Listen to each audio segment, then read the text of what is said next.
مل جاتے ہیں اگر زبان میں اور لوگ انہیں قبول کر لیتے ہیں تو وہ ہماری زبان کا حصہ بن جاتے ہیں. تاریخی اعتبار سے تو وہ بدیشی رہے ہوں گے لیکن حقیقی اعتبار سے وہ ہمارے ہو گئے. تو ایک تو یہ بات. دوسرا یہ کہ غالب اور میر کا آپ نے موازنہ کیا اور کہا کہ ایک وہ زیادہ پاپولر تھے اور میر زیادہ پاپولر تھے.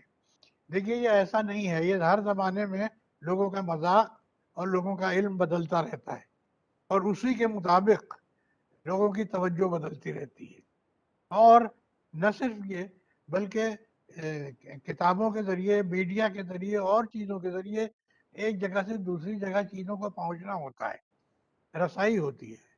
اب غالب کو بھی آج آپ پڑھیے تو نہ جانے کتنے اشعار ایسے ہیں جو آپ شرح کی مدد سے پڑھیں گے. میر کے ہاں ایسا نہیں ہے. اور باپ کے 20ویں صدی کے شاعروں میں آئیے تو اور بھی زیادہ آپ سادگی زبان کی ملے گی. تو زبان اور الفاظ کا ٹریٹمنٹ اس کے ساتھ رویہ جو ہے وہ ایک کریٹیو رویہ ہوتا ہے اور وہ کریٹیو رویہ جو ہے وہ صرف لفظ اور معنی کا نہیں ہوتا. غالب نے کہا ہے گنجین معنی کا طلسم اس کو سمجھیے جو لفظ کے غالب میرے اشعار میں آوے. نہیں وہ بار بار کنیکشن ٹوٹ جاتا ہے. I am not doing any thing. وہ کنیکشن جو ہے وہ ٹوٹ جاتا ہے, ڈسکنیکٹ ہو جاتا ہے. جی گنجین معنی کا طلسم اس کو سمجھیے جو لفظ کے غالب میرے اشعار میں آوے. خزانہ ہے ایک جس میں ایک عجیب سا جادو ہے. وہ معنی کا طلسم وہ ایک ایسا ہے کہ جو آپ ڈکشنری کے ذریعے نہیں پتہ لگا سکتے. اس کی سن کر ایک کیفیت ہوتی ہے. غالب کا اور زیادہ سا شعر ہے ہم وہاں ہیں جہاں سے ہم کو بھی کچھ ہماری خبر نہیں آتی.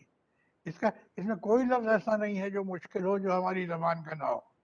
لیکن اس کی جو کیفیت ہے ایک شخص جو محسوس کرتا ہے کہ وہ سب کچھ ہونے کے بعد بھی جیسے کہ وہ کھویا ہوا سا ہے. اس طرح کے نہ جانے کتنے اشعار اور الفاظ آپ کو ملیں گے.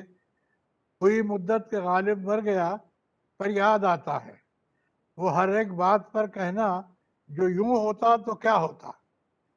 اب یہ ہر ایک بات پر کہنا جو یوں ہوتا تو کیا ہوتا اس کا مطلب کیا ہے کہ مطلب یہ ہے کہ وہ اپنی زندگی سے سیٹسفائیڈ نہیں ہے مگر ساتھ ہی ساتھ وہ یہ بھی کہتا ہے کہ نہ جانے کتنی سچویشن ایسی آتی ہیں کہ جو ہم سوچتے ہیں کہ جو یہ ہے یہ نہ ہو تو کیا ہو.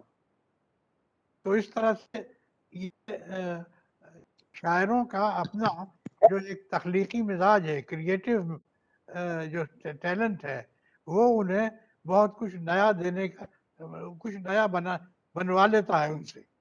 اور جب وہ نیا ہوتا ہے جب آپ شاعری بلکہ آرٹ کی خوبصورتی یہی ہے اس کا چیلنج یہی ہے کہ وہ ایک نظر میں آپ اس کو جو کچھ سمجھتے ہیں بعد میں پھر کچھ اور سمجھتے ہیں. آج ایک چیز کو آپ نے پڑھا اور دیکھا تو کچھ اس کا مطلب سمجھا. آج سے چند سال کے بعد آپ اسے دیکھیں اور پڑھیں تو آپ اس میں بالکل دوسری چیز پائیں گے. خود اپنے مذاق کے مطابق آپ دیکھیں گے کہ آپ ہر چیز کے اندر ایک نیا پن دیکھیں گے. اپنی عمر گزرنے کے ساتھ ساتھ آپ چیزوں کو نئے طریقے سے دیکھیں گے پڑھیں گے سمجھیں گے. تو اس لیے میں سمجھتا ہوں کہ یہ ہر شاعر کے ساتھ ہوتا ہے. میر کے ساتھ بھی اور غالب کے ساتھ بھی اور سب کے ساتھ ہوگا کہ جو اوپر سطح پر جو دکھائی دیتا ہے وہ اس کے اندر جو تہیں ہیں وہ کھلتی چلی جاتی ہیں اور آپ جب وہ تہیں کھولتے ہیں تو پھر آپ کو اس میں نئے راز ملتے ہیں. جی بہت بہت شکریہ. بہت بہت شکریہ سر. اب میری گزارش سر کملیش موہن جی کہ وہ ووٹ آف تھینکس سے پروگرام کو اس کے اختتام تک پہنچائے. میم پلیز. اب ضرورت نہیں ہے اس